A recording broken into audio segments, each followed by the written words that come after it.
सखीरी सखीरी हम केकरा संग खेलब होली। सखीरी सखीरी हम केकरा संग खेलब होली। केकरा संग खेलब होली, रह रह करब झिका झुरी। हम केकरा संग खेलब होली।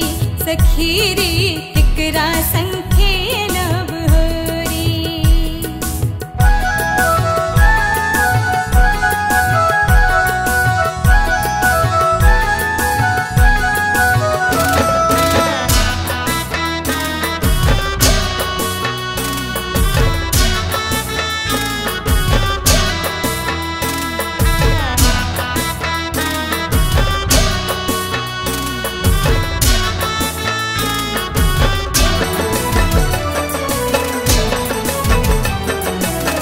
सूतल से जरिया नींद न आवे,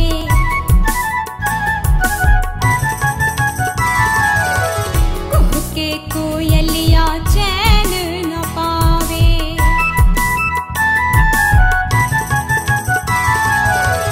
तीर चुभे जैसे साजन की बोली, अंग फटे जैसे दामन की चोली। सुन सुन सुन सुन सुन सुन री चिड़ैया के बोले। सखीरी सखीरी हम केकरा संग खेलब होरी।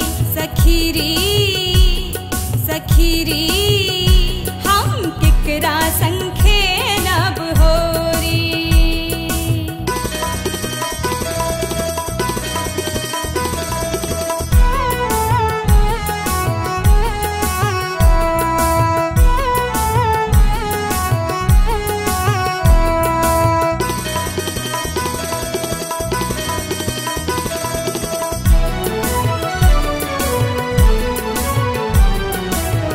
फागुन बीतले मास चढ़ता चढ़